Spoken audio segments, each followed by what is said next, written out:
सवाल नंबर 1, गेहूं की रोटी खाने से कौन सी बीमारी होती है? दरअसल भारत के अधिकतर घरों में रोटी खाने का चलन है। रोटी हमारे भोजन का अहम हिस्सा होता है। इसके बिना कई लोगों का पेट तक नहीं भरता। बहुत सारे लोग मानते हैं कि चावल की तुलना में रोटी ज्यादा फायदेमंद है और इससे मोटापा नहीं बढ़ता है। ये हमारे पाचन को दुरुस्त रखती है। हालांकि अगर आप सिर्फ रोटी ही खाते हैं तो आपकी सेहत को नुकसान हो सकता है। जैसे गेहूं की रोटी खाने से वजन बढ़ता है, क्योंकि गेहूं में मौजूद ग्लूटीन की मात्रा बढ़ने से शरीर में फैट जमने लगता है।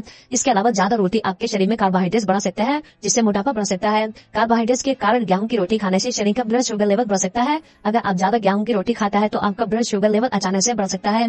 डायबिटीज के मरीज गेहूं की रोटी का कम ही सेवन करें। कार्बोहाइड्रेट थकान बढ़ाने का काम भी करता है। ऐसे में अगर आप ज्यादा गेहूं की रोटी खाता है तो शरीर में आलस पड़ता है और हम थकावट महसूस करता है। कार्बोहाइड्रेट से दिल की बीमारियों का भी खतरा रहता है। शरीर में जब कार्बोहाइड्रेट की मात्रा अधिक हो जाती है तो वह फैट में बदल जाता है, जिससे दिल की बीमारी का खतरा रहता है। गेहूं की रोटी ज्यादा खाने से भारीपन और पेट फूलने की दिक्कत हो सकती है। कई लोग तो गैस और पाचन संबंधी समस्याओं से जूझते हैं, इसलिए नियंत्रित मात्रा में रोटी का सेवन करना अच्छा होता है। सवाल नंबर 2, पुरुषों में नपुंसकता होने के क्या कारण होता है? दरअसल नपुंसकता रोग में पुरुषों के लिंग में उत्थान नहीं होता है, जिसके कारण पुरुषों में पुरुषत्वहीनता आ जाती है। फलस्वरूप सेक्स के दौरान स्त्री को संतुष्ट करने में और संतानोत्पत्ति में अक्षम होता है। इसके कई कारण हो सकते हैं, जैसे अत्यधिक दवाइयों का प्रयोग, नशीले पदार्थों का seven, diabetes, high blood pressure, bladder का कैंसर, तंत्रिका तंत्र के रोग, कोई चोट लगना इत्यादि। सिगरेट पीने से नपुंसकता तो नहीं आती, पर शुक्राणुओं की क्वालिटी प्रभावित होती है। यदि किसी कारणवश धमनियां संकरी हो जाती है तो शिराओं में ब्लड सर्कुलेशन कम हो जाता है, जिससे लिंग को उत्थान के लिए पर्याप्त ब्लड की मात्रा नहीं मिल पाती है, जिससे यौन क्षमता में रुकावट पैदा होने लगती है। लिंग में पर्याप्त रक्त प्रवाह के बिना आप इरेक्शन प्राप्त नहीं कर सकते। इथेनोसोरिस एक ऐसी स्थिति है जिसमें रक्त वाहिका बंद हो जाती है, जिससे नपुंसकता हो सकती है। लंबे समय से डायबिटीज के रोगी रहे व्यक्ति में जिससे खुद पर नियंत्रण भी कम हो रहा हो, जैसे केसेस में 50% रोगी नपुंसक हो जाते हैं। ब्लैडर के कैंसर के उपचार में सर्जरी के समय प्रोस्टेट ग्रंथि निकाल दिए जाने से भी पुरुष नपुंसक हो जाते हैं। हाई ब्लड प्रेशर की बीटा ब्लॉकर दवाइयाँ नियमित लेने वालों में भी 10 से 20% रोगियों को नपुंसकता आ जाती है। इसी तरह अल्सर की दवाइयाँ भी यौन क्षमता पर विपरीत प्रभाव छोड़ती है। रोजाना ड्रिंक करने वाले पुरुषों के अंगों और हार्मोन्स पर भी शराब का नेगेटिव इफेक्ट पड़ता है, जिससे पुरुष नपुंसक हो जाता है।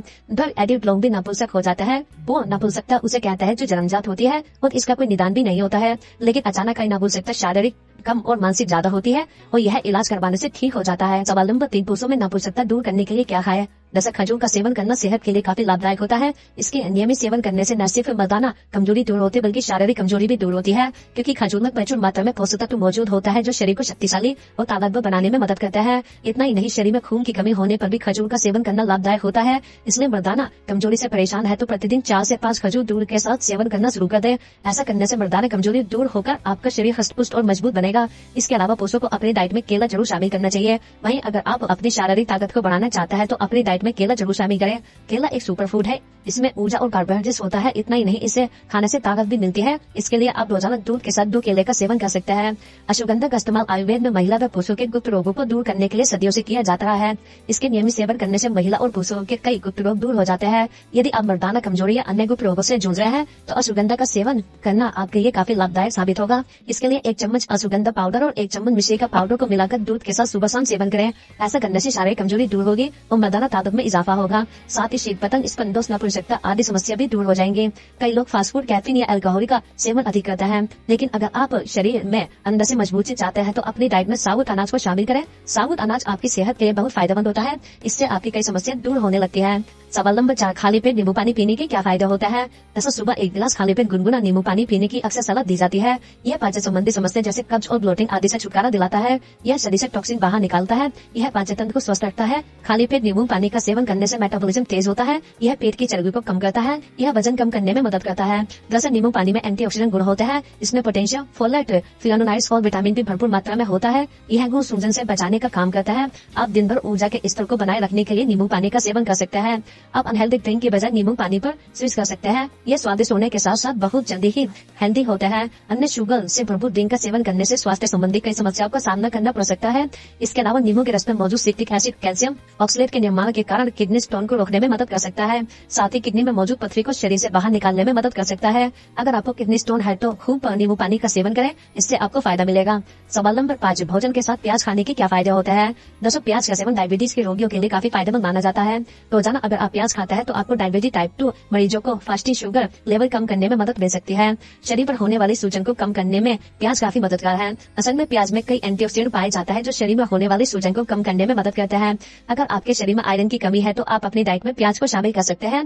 प्याज को आयरन पोटेशियम के गुणों से भरपूर माना जाता है, इसलिए प्याज का सेवन करना चाहिए। प्याज को इन्फेक्शन से बचने में भी मददगार माना जाता है। प्याज में एंटी एलर्जिक एंटी ऑक्सीडेंट गुण होता है जो शरीर को कई तरह के इन्फेक्शन से बचाने में मददगार होता है। इम्यूनिटी को मजबूत करना है तो आपको प्याज का सेवन सलाद के तौर पर करना चाहिए। प्याज में मौजूद फास्फोरस, पोटेशियम और विटामिन सी जैसे गुण पाए जाते हैं जो इम्यूनिटी को मजबूत करने में मदद करता है। प्याज का सेवन हड्डियों को मजबूत करने में किया जा सकता है। प्याज में कई ऐसे तत्व होते हैं जो हड्डियों को मजबूत करने में मददगार होते हैं।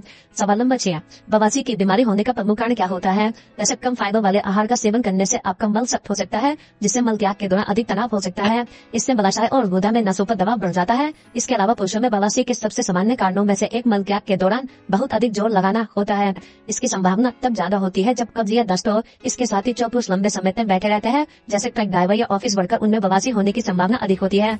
लंबे समय तक बैठने से गुदा क्षेत्र में नसों पर दबाव पड़ता है, जिससे उनमें सूजन आ जाती है। जो पुरुष नियमित रूप से भारी सामान उठाते हैं उन्हें भी बवासीर होने का खतरा होता है। ऐसा इसलिए है क्योंकि भारी सामान उठाने के तनाव से गुदा में नसों में सूजन आ सकती है। इसके अलावा पुरुषों की उम्र बढ़ने के साथ बवासीर अधिक आम हो जाती है। ऐसा इसलिए क्योंकि गुदा क्षेत्र में ऊतक उम्र के साथ कमजोर हो जाता है, जिससे उनमें सूजन होने की संभावना हो जाती है।